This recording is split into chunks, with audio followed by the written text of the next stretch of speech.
Pretty much, yeah.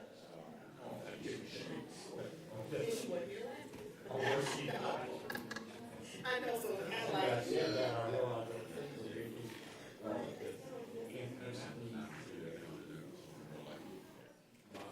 Well, thank you all for coming down. And she is totally in, but needs to officially get reviewed to put it in writing. Yeah, that's the work, that's what she said. Yeah.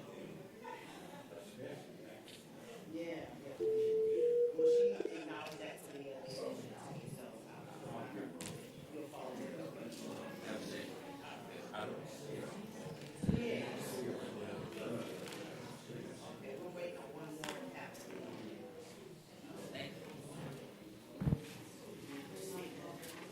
Leah, we good yet? No, one more? No. When you go home? No? Okay.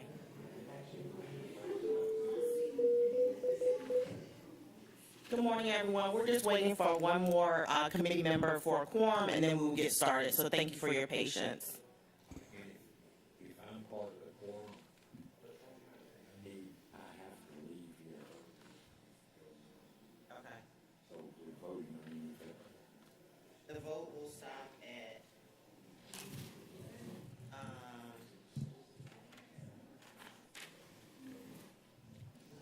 we need on that, the charter, just to actually add that. I've got an appointment at United Way that we have set 6 times. We're talking about your calendar. We've set it up 6 times, and each time we had to cancel. So Yes, sir. We're gonna rock. Hopefully. I'm gonna text Lindsay. by the way, I wrote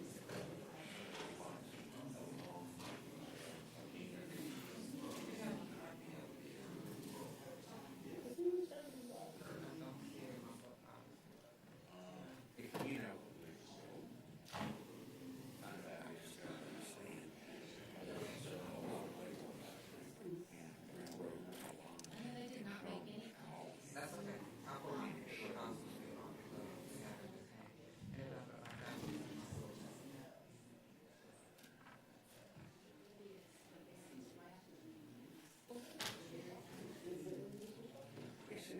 and I wouldn't treat him that way. When they call me, I respond. That's what I'm telling you. That's the mistake we just sort of said. What's happening right now, tonight is 5:30.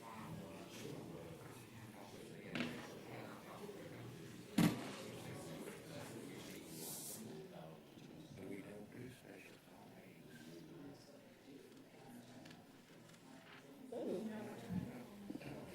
But it's,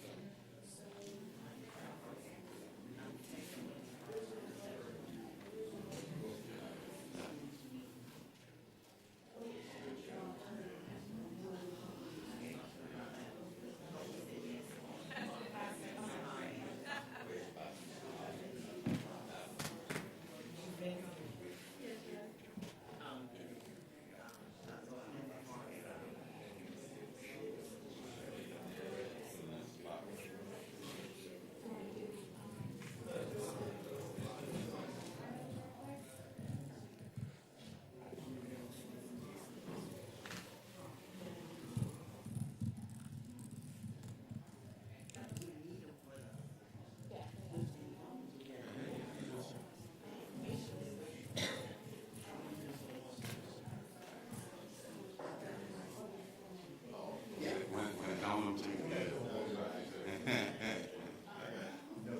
Oh, look like we're gossiping about somebody. That's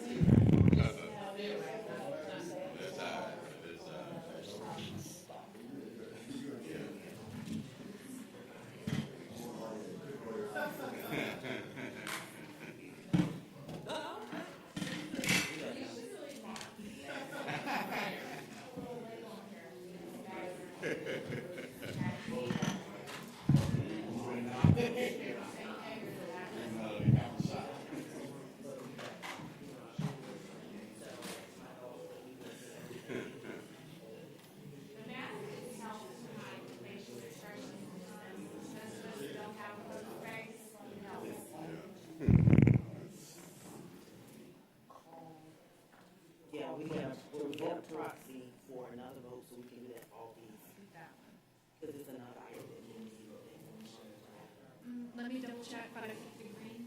Awesome. So now we can add all these. Does that work? Okay. I mean, it's.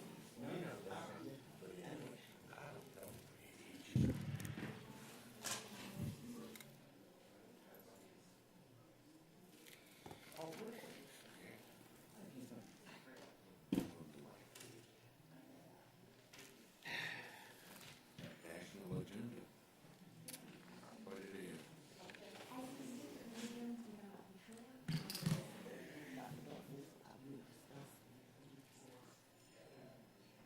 I just didn't know if we already had it.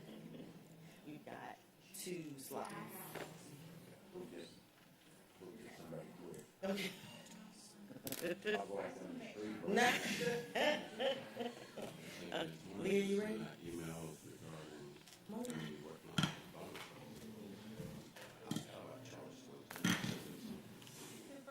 Ready? All right. Are they recording? Ready? Tell 'em.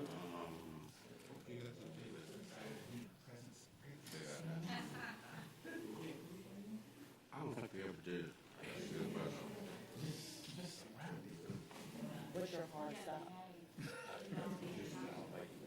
Okay. Okay. Well, the weather's terrible. Ready? Good morning, everyone. Thank you for your patience. We will call the March 24th, 2022 Audit Committee meeting to order at 8:08 a.m. I will go ahead and put on the record right now, we do not have a quorum. We're going to go through all action items, and then we will work through a electronic voting after the meeting on these items and any other items that may come up, because we will not meet again until June. So if someone comes in, we do have 2 other members that may join us, so if at some point we will acknowledge that, and then we can maybe vote. But we'll move forward at this time. All right, first we have the agenda. You received that electronically. We can't vote on it, so there we go. You received the agenda. All right, the agenda has printed. You also received the minutes for the January 27th meeting 2022. And so we're going to move right into our first action item, and I'm going to turn this over to Leah. You want to go ahead and introduce them? Yes, I'd like to introduce Malden and Jenkins external auditors that we have. They are Miller Edwards and Hope Pendergrass. And they will explain the AFER as well as the auditor's discussion of, what do they call that? An analysis. You say that so quickly. And that's why I left it So easier. please, if you could step up to the mics. Thank you. Good morning. Good morning. We do appreciate you all having us here on this beautiful rainy day. I think we've got good news for the most part to share with you today. Again, my name is Miller Edwards. I've been with the firm about 36 years. This is Hope. Hope, how long have you been doing this? 18, 19? 19. 19 years. All we do is serve local governments. Boards of Education is also one of our concentrations, especially Hope's. Again, what I want to do is walk through a few of these documents, give you some highlights of what we have here. Passed out to you all this morning, I believe you got the annual comprehensive financial report, what we now term the ACFR.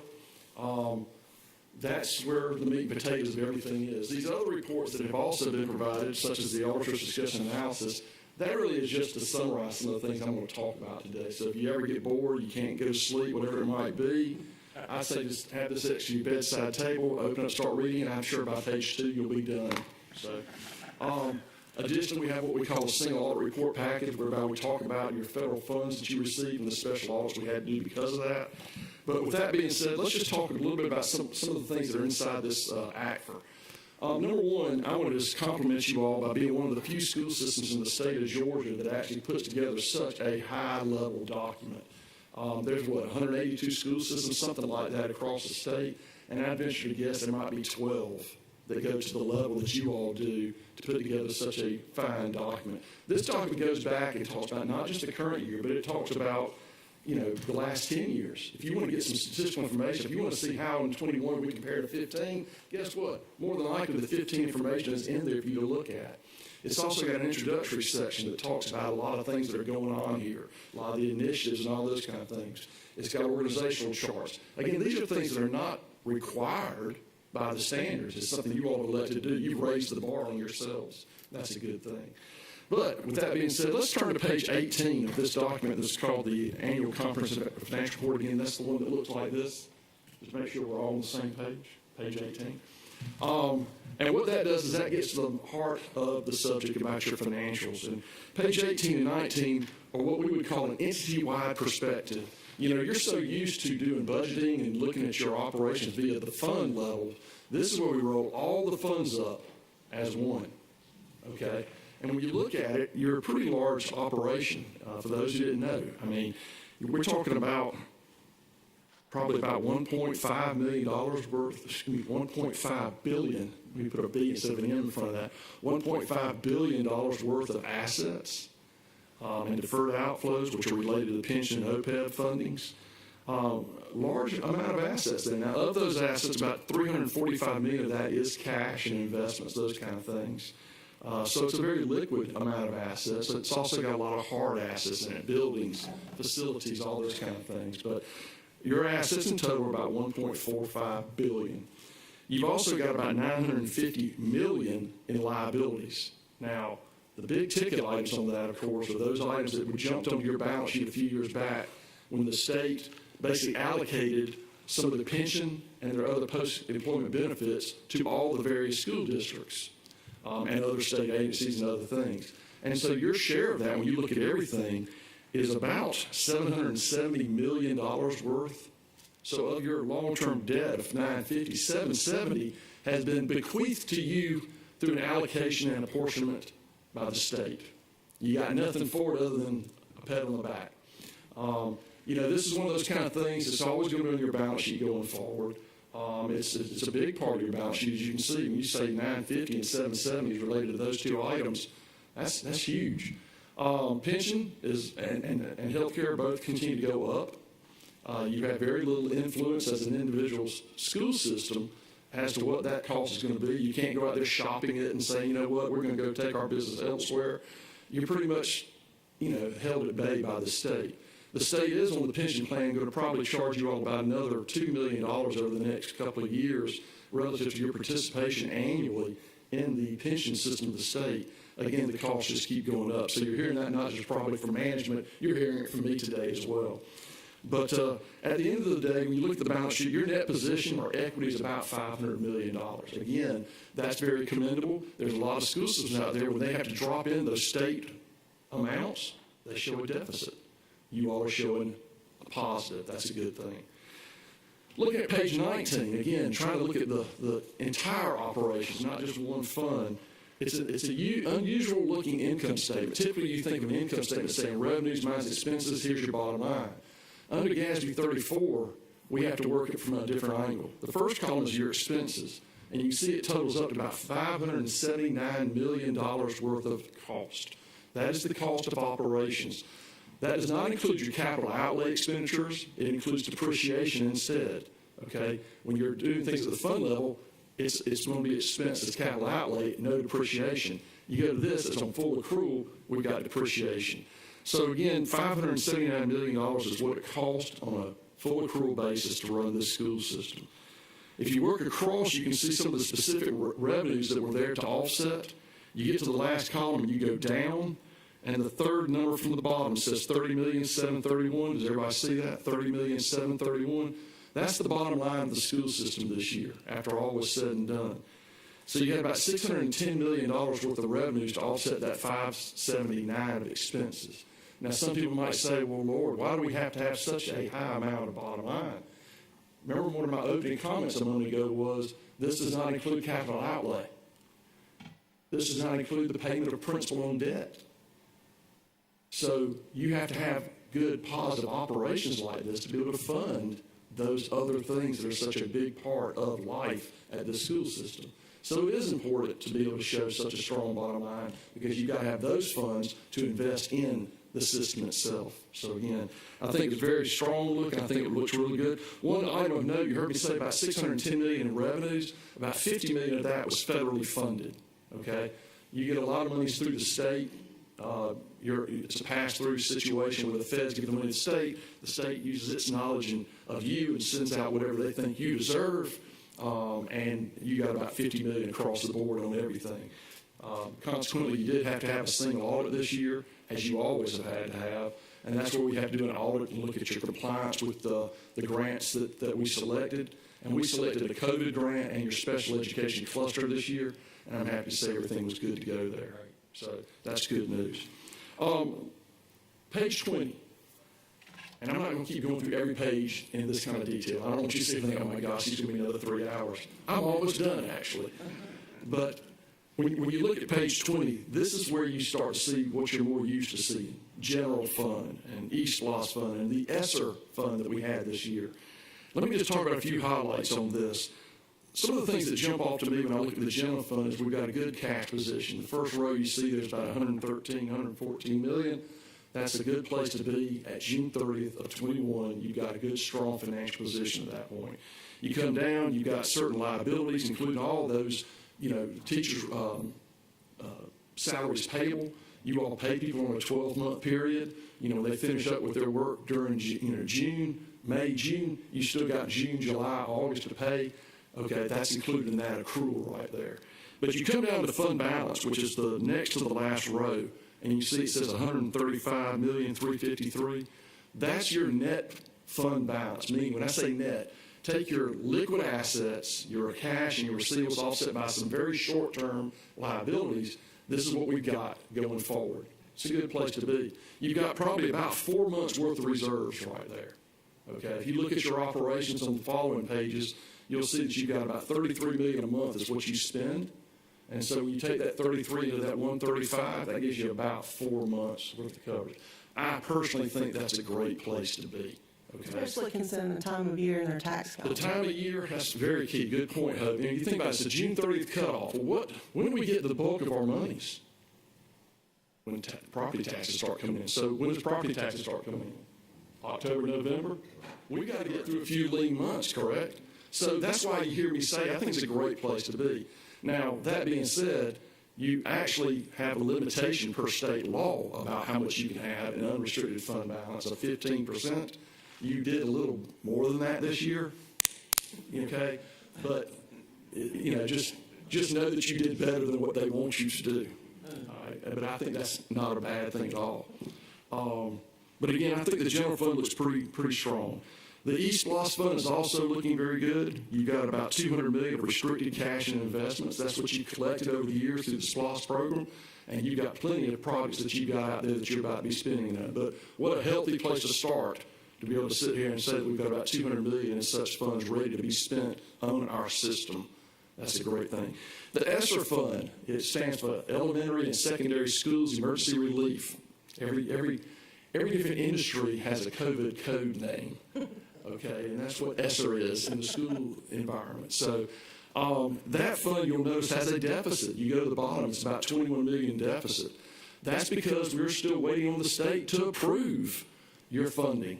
Okay, you went ahead and spent it the way it was intended to be. I think everything's going to be just fine. But we don't have an offsetting receivable, therefore we don't have an offsetting revenue because the state has not signed off yet. Seems kind of crazy to be this late in the game, but we're still sitting here today trying to get this taken care of.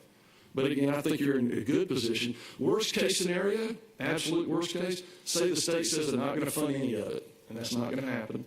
Okay, but if that was happening, you still got a strong fund balance over the general fund to be able to take care of that. So you have the pleasure of being in that position right now, an enviable position to be able to go forward with or without that. So that's a good thing. Outside of that, I'd like to look at page 22 and just mention a couple of little things. When you look at the general fund, you took in about $457 million. That's on page 22, first column. That was $7 million more than what you had budgeted. That's a good thing. You actually did better than budget. Your expenses were $396, almost $397 million, and guess what? You got a good thing there too. You spent $33 million less than what was originally budgeted.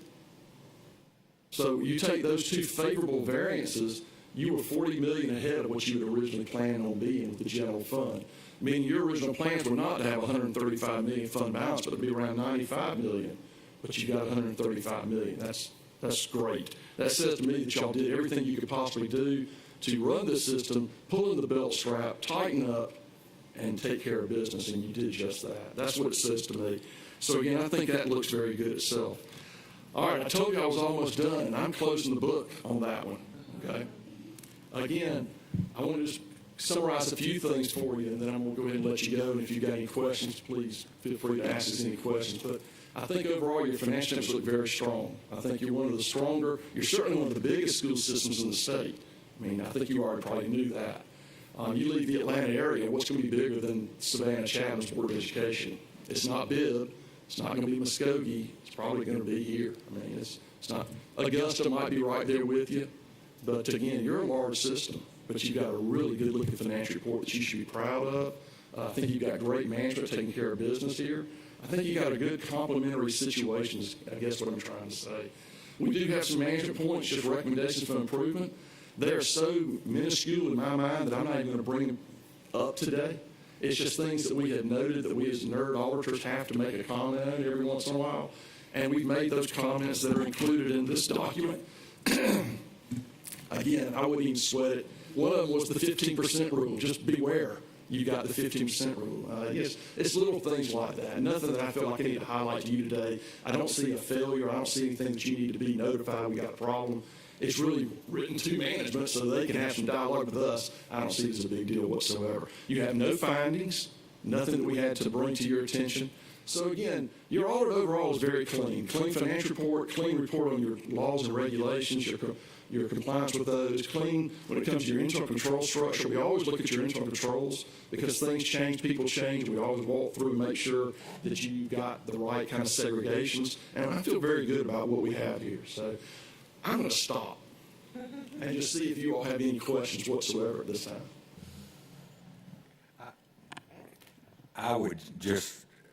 I apologize that we don't have a quorum for you this morning.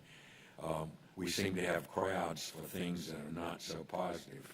And I'm sorry that we don't have standing room only in here this morning, because I think the superintendent and her staff should be commended. The board, I think, does a good job of assisting her, but I am most proud of the fact that every year you come back here and basically say the same kind of thing to us, and that shows to me that we're having the attention to detail that we need to have in, one of the biggest operations in Chatham County. And Right. We are indeed fortunate because throughout COVID, with a huge amount of negative things happening across the world, our people continue to pay property taxes and pay them on time.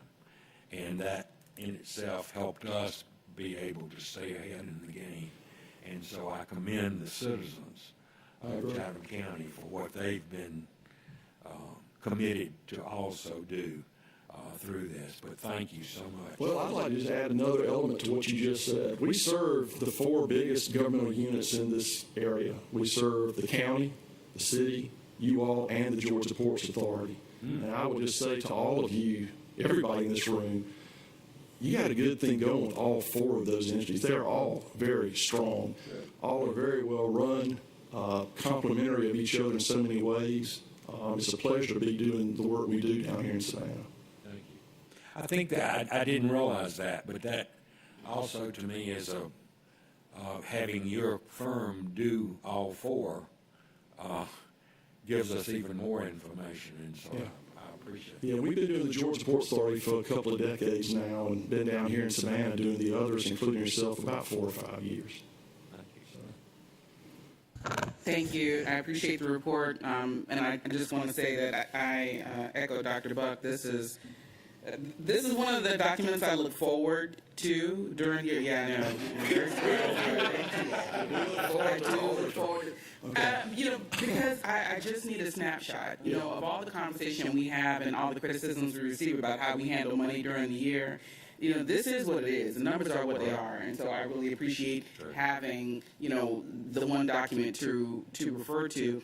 And I also, I lost my train of thought. The other thing I wanted to say is, it is also a wonderful guide for individuals who may be critical of how the district is spending its funds, because there's a difference between expending funds in a manner that is not legal and not ethical and not appropriate, and just not spending it on what you would prefer to be spent on. Right. And so a clean audit says you're not doing anything wrong, you're using best practices. Findings are those red flags that say, look at you, you're doing this wrong. And we're not getting findings. But we can continue to have conversations over the course of the year with people who may feel, you know what, don't really like that you spent so much in this area, let's talk about this area. So I really appreciate the work that everyone does to make sure that we have this document, Right. and then on top of that, that we have it, and it's a very positive, supportive, edifying document. I agree. Just want to say the level of consistency is what sticks out for me. I agree. That's kind of what he was saying too. Yeah. I agree with that. And, again, it's a pleasure working with such a consistent, bar-raising Exactly. group of people. And that's what you have here. That's what you have with all four of these entities that I mentioned earlier. All four of these entities all get the highest level of financial reporting. They all get this Act for Award. I mean, this community should be, they may not realize it, but they should be very pleased and proud of what they've got amongst their four large governmental units here. So, We have the news report outside for you. Make sure. my name is Jim Jones. Want to make sure it's broadcast across the county. Okay, if nothing else, We appreciate we it. appreciate you all. Thank you so very much. Thank you. That would have been a great vote to have right there. All right, we move on to our next item, the audit of roof replacement projects. Tiffany, Good morning, everyone. good morning.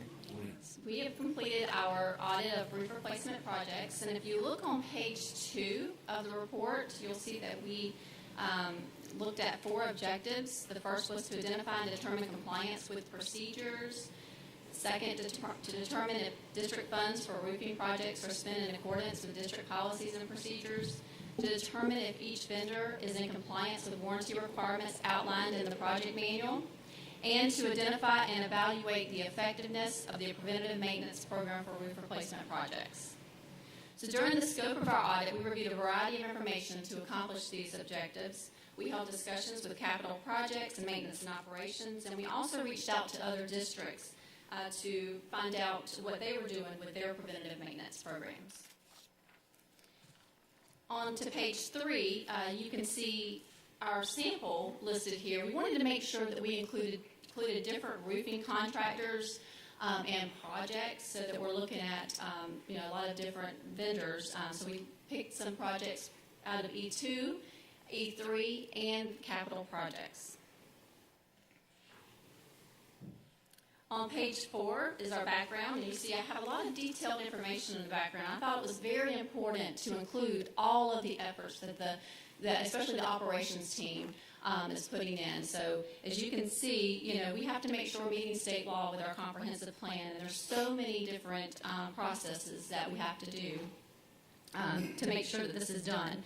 And when we're doing this, part of that is to analyze the condition and remaining service of roofs.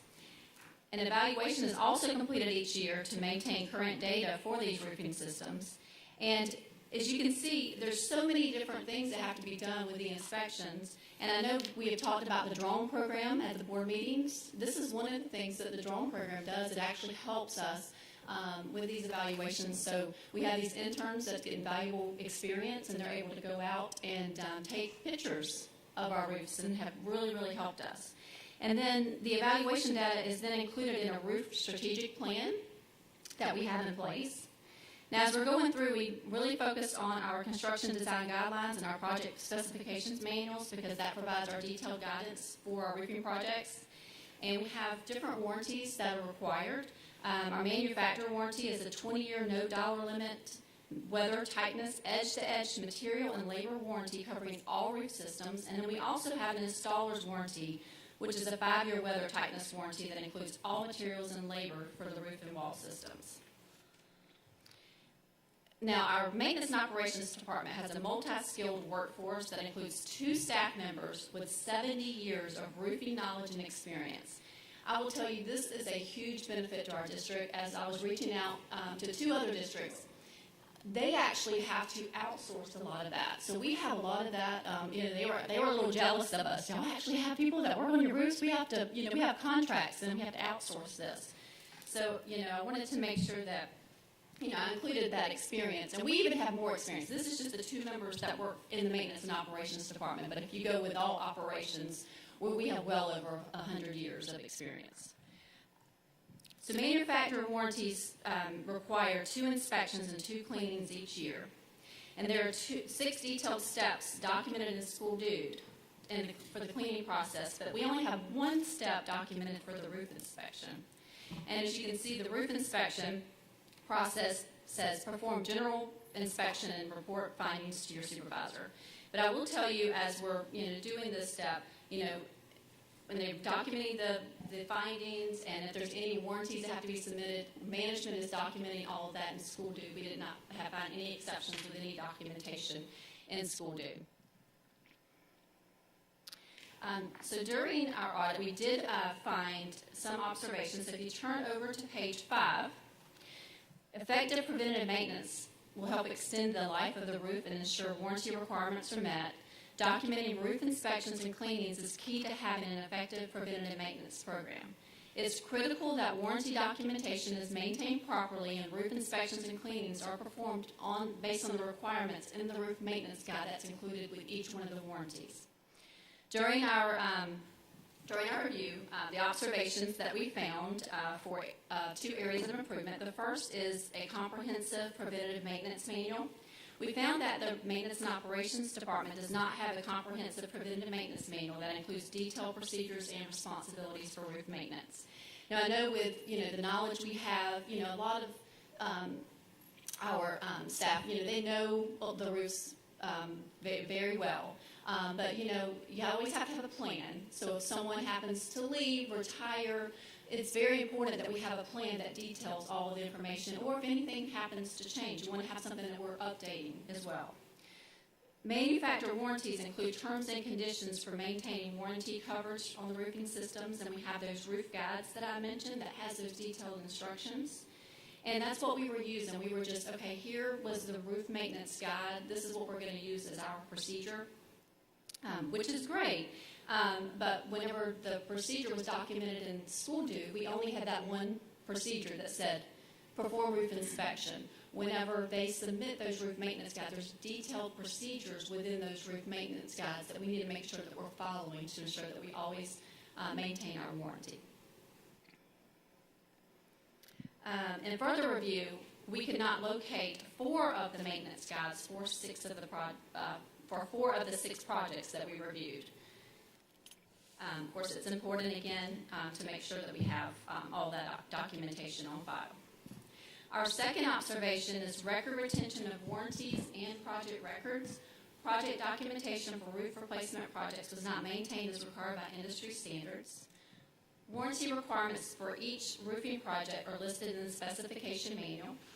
Our Maintenance and Operation Department is responsible for maintaining all warranty documentation, and we reviewed warranties for 6 projects.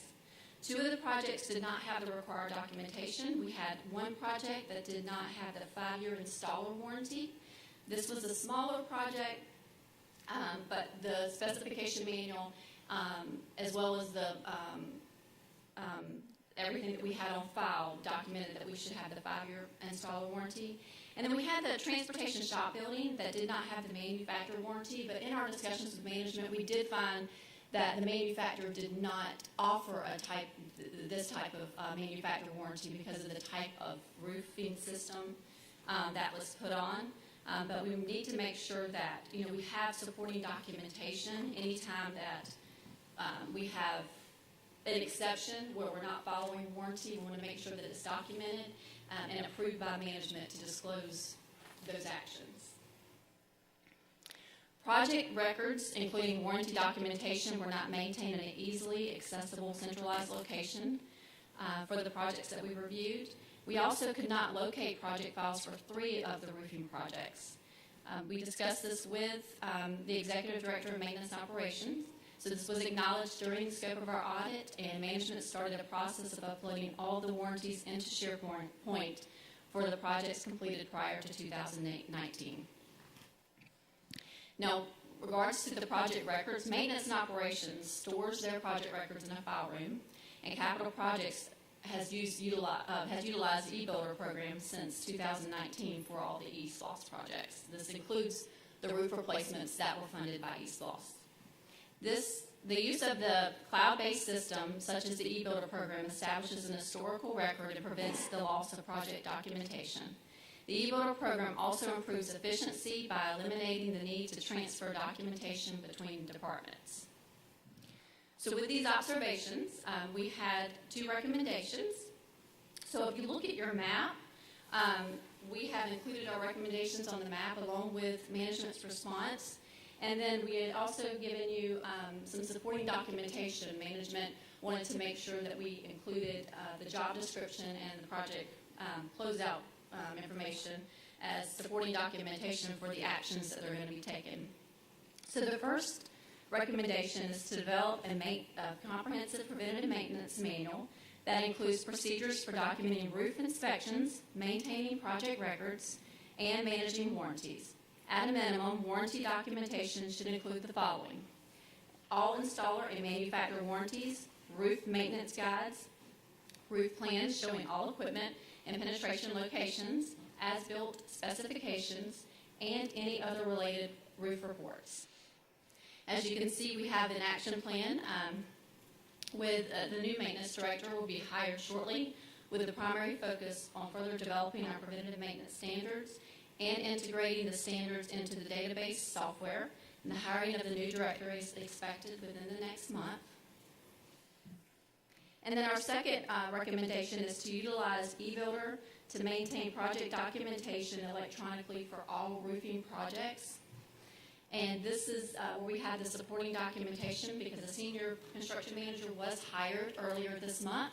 So we have that job description, and this position will focus and be responsible for the roofing projects. And as you can see, you have the detailed steps for that position. And then roofing projects are funded by East Lost or 308, which is our capital projects. All the East Lost projects are managed in eBuilder. Beginning in January of this year, all the roofing projects are now managed in eBuilder. And the project closeout material completion eBuilder process was published in December. If you remember, when we did our previous audit, that was one of our recommendations, was the closeout process. So they're incorporating as well the roofing projects into this process in eBuilder. All maintenance and operation documents, warranties, and certificates will be attached to this process. So this will ensure that we're gathering all the documentation there in one place, and then everyone will have access to it instead of having to transfer back in between departments. And that concludes our audit. I just want to thank everyone for their assistance with this audit. It was great. It was wonderful how excited they became to talk about roofs. So I never thought I would learn so much about the different. I mean, it's amazing to see.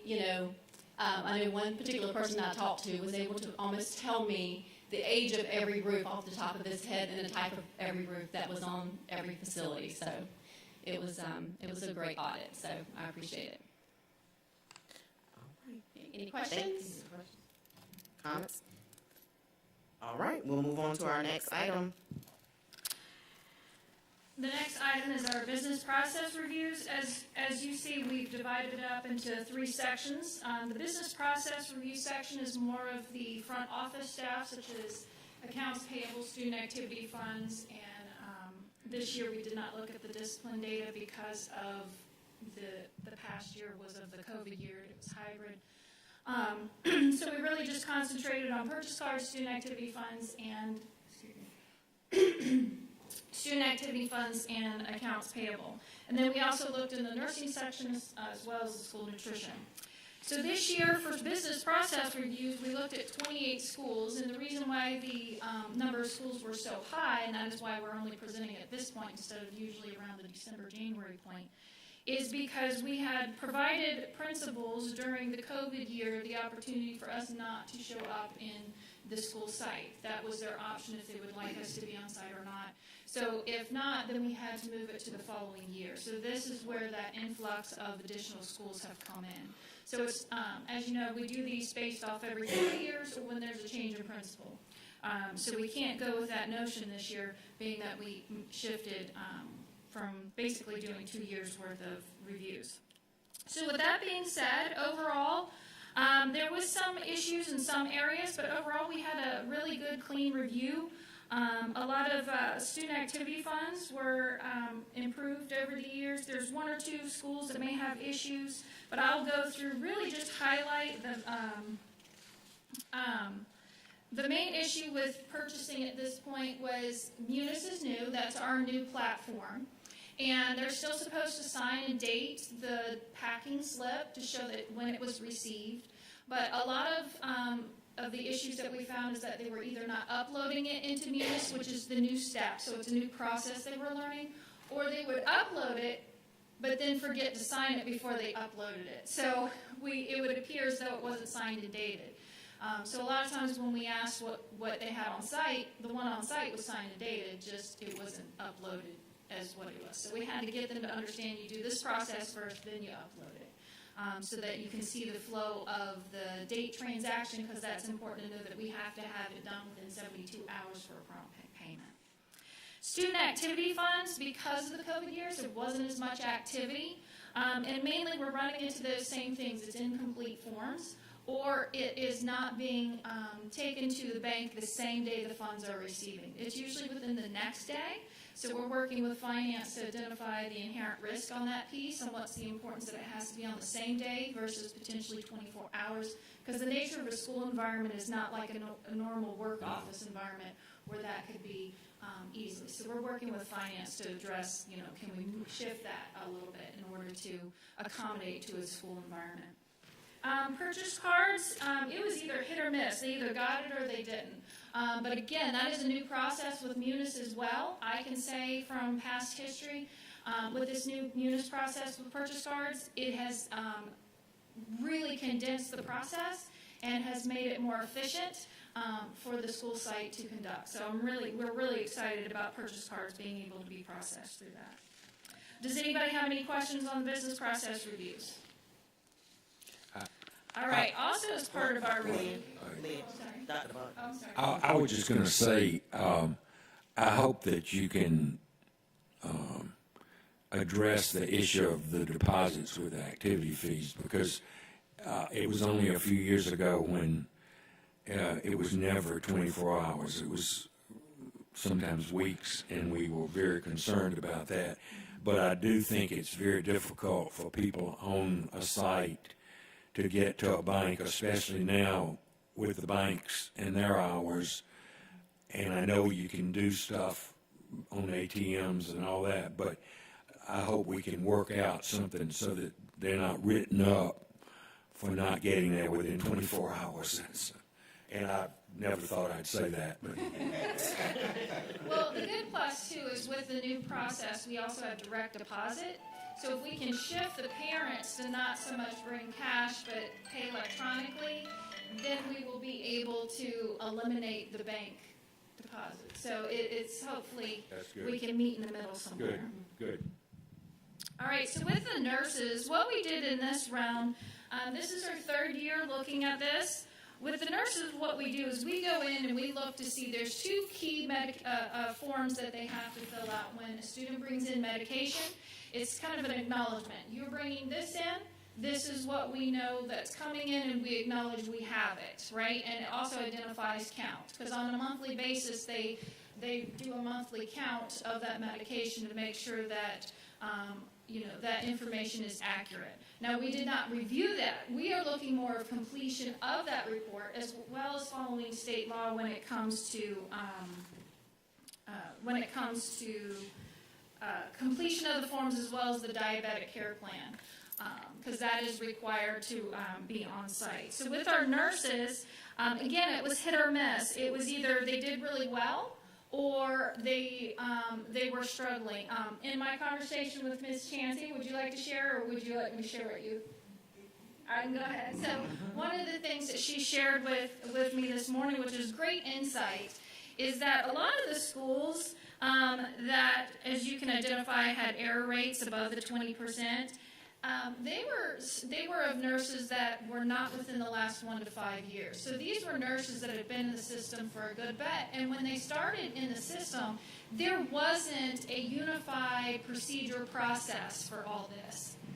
So with that being said, most of these nurses were taking on actions or created actions within their nurse clinic that they had just taken either from their own experience as a nurse outside of a school nurse. And they just continued that. And this was the things that they discovered, and you can see in Ms. Wilson's response that once they found out that this is kind of the key issue that's going on here, because those nurses that were on board in the past 1 to 5 years, they know these procedures. We're putting this out. We're constantly reminding you this is what needs to be done over and over and over again. And so, as I said, one of the things was the incomplete documentation. The other thing was the storage of personal food and medication refrigerators. These refrigerators are usually not the small ones. Whenever a new building is created, they don't get a small one, they get a full one. And teachers are like, oh, look, there's another refrigerator we can use. And nurses have said, listen, I have to tell these teachers over and over again, don't use this refrigerator, But like you can see in Ms. Wilson's response, they have reached out to the cluster teams that work with the individual school nurses, and they've said, and they're creating training protocols to reiterate this over and over again to try to get everybody on board on what is expected in the clinics and making sure there's implemented and there's more monitoring processes. So our hope is next year when we come back and look at this, there'll be less issues among the schools that we have to follow up on. Any questions? Nope. All right, with the school nutrition audit, what I'm going to piggyback on here too, because it is a process of ours that when we have to make a change to the audit plan, we have to inform the audit committee. And the change of the plan is due to our findings in the school nutrition inventory review. If you can see the numbers, almost all the schools that we reviewed had 20% or more error rates. And this was out of the norm that we have seen from previous years. So as we were going through and trying to identify and speaking with management, what we've discovered is it could be multi-tier issues. Because as of COVID, the food chain, supply chain has been disrupted. And so with that, there's been a lot of substitutions. And that substitution is defined within contract, but with this new audit and a full-blown inventory audit that we're moving or shifting to, we're going to identify where those substitutes communicated correctly in order for it to be in the inventory report, because that's the key thing. We were discovering either A, it was on the inventory report, or it was counted wrong. So it could be the timing of when they did inventory or if they did inventory. But we saw a high number this time where we looked at what was in inventory and tried to track it back to the inventory on-hand report and discovered it wasn't even on the report to be counted. So that was really the eye-opener for us to instigate that we need to do a fuller audit in order to help the school nutrition department understand where the weakness came into the system. Because like I said, prior reviews of these, we didn't have the number of issues at this hand. So is it really more of a control issue within our system, or is this more of because the environment has shifted and we don't have the right procedures in place to adjust for that? So we're going to work with nutrition management to move forward and help them identify that problem as we do a fuller audit in which we look at the vendor contracts. How do we make that relationship under substitutions? Are they just dropping things off? Or because in most cases with food service contracts, they're supposed to let you know what they're bringing you before they bring it to you. And there has to be an approval process for that. So did that occur? We've got to try to identify that. Or is it even written in our contract? Because if it's not written in our contract, we can't hold them accountable for that. We're also going to look at the timing of those inventories and the impact of the expectation of when inventory is supposed to be handled to the daily activities within the school site, which I don't think will be too much of a disruption because that's how it's always been. But we're going to look into that. We're going to look into the monitoring process of those inventory controls, as well as making sure that the process to conduct those inventories are efficient and effective, timely, in order to get them done on a continuous basis. Because in a food service inventory, it's not just buy some and it sits there. It is continuously moving, and it's a constant shifting inventory. So we've got to make sure those controls are in place. Does anybody have any questions? All right, so that confirms with, that wraps up the business process reviews. The next item is The audit committee, thank you for those reports too. So the audit committee charter, does anyone have any changes? Have a quorum, we will not be voting on this, so we'll probably actually ask via email if anyone has any. And then we have the one, you want to state that one?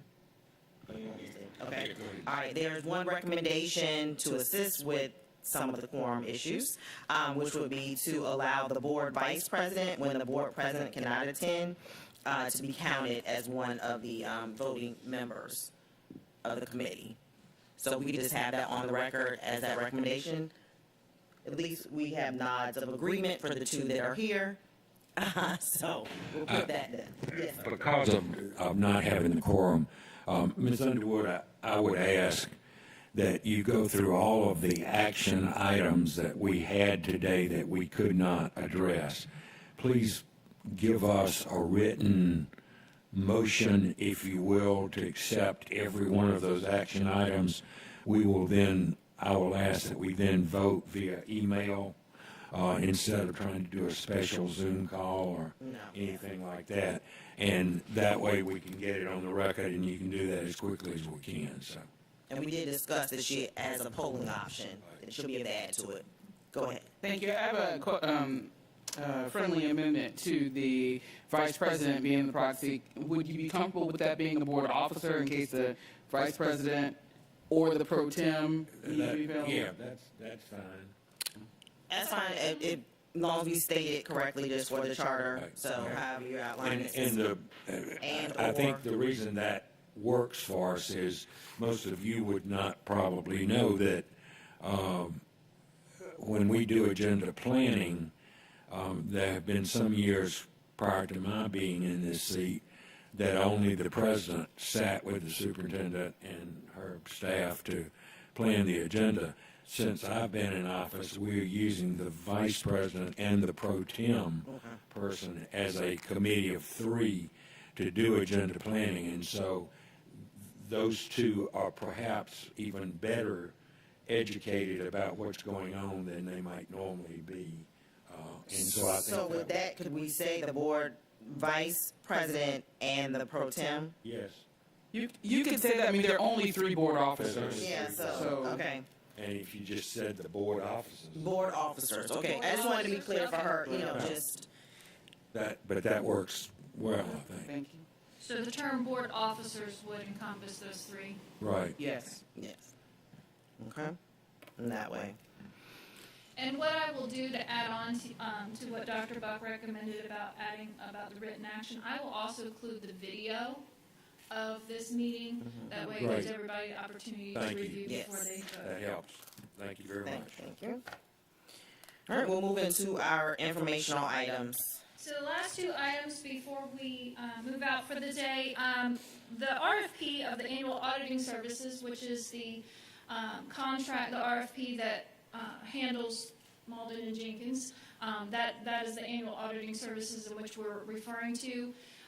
I know as part of our self-assessment, there was a question, hey, what does this mean when we review this? In our audit committee charter, part of our process is to provide oversight of the external audit coverage. And with that means the periodic nomination of the independent public accountants based on review of the responses to an RFP developed for that purpose, of which includes provisions for contract renewal, which is where we're at right now. So I wanted to introduce this because in our self-assessment last May, many of you were not unaware of this process because it has not been in place for about the past the last review process. It did not come through the audit committee. So what I wanted to do here is just to provide you of what that process looks like, because we will need to come back once the RFP evaluation team has done their review, of which Ms. Cooper and I are on. We will bring our recommendation of what that evaluation team has decided on for those annual auditing services, and it is your responsibility to actually approve that. Review those responses, see if you agree or disagree on the district's recommendation before it goes to the board. So hopefully, again, we won't need to do a Zoom in April. That is something we will be discussing, that we can, instead of doing one special meeting for that 15-minute process, we could possibly do it another way. We're working on trying to identify what is the best method for that, to bring that to you, because we do need to get it to the board meeting by May, because they will have to come in come July to start, is that correct, July? To start conducting the next year's audit. Okay. Okay. So the next area we wanted to provide to you, and all of this was provided to you electronically, our 2022 peer review results came through. They were here February 21st through the 25th. They were from the city of Tampa, the director, as well as the city of Atlanta, the deputy superintendent, the deputy auditor for the city of Atlanta. They both came down and they looked at our quality reassurance program, as well as looking at through our audits of a sample they selected. And they found that we are in total compliance of the Yellow Book standards. So not only that, we didn't receive any management recommendations either. So we were really hooping and hollering about that one, because not only were we compliant, they didn't have any further recommendations for us. We were doing, and they had some takeaways from us as well when it comes to some of the practices that we have put in place to make sure we follow those standards. So I'm very proud of my team as we work through that, because that is, as we say to people, we know what it feels like to be audited. It can be a little stressful, so I'm proud of my team. Good job. And that's all I have. That's it? All right. Well, thank you so much. I do want to acknowledge that Ms. Underwood has been leading this charge and leading this department, and thank you for your service and dedication. I know we are working on that senior auditor position and how all that works out, but in the meantime, you all have been seamlessly moving along, and we appreciate you and Tiffany and all others that support, especially staff, too, helping out with them, because they are limping through this. So thank you so much, and glad that the consistency is there and that you all are doing a great job. So we just want to acknowledge that. So thank you for your time and efforts. All right. If nothing else, our next meeting will not be until June. That should be June 23rd. Please be on the lookout for those emails for the voting, so we can take care of all these action items and make sure that the audit department has everything they need to be able to move forward. And with that, we're going to stand adjourned at 8:59. If there are no questions.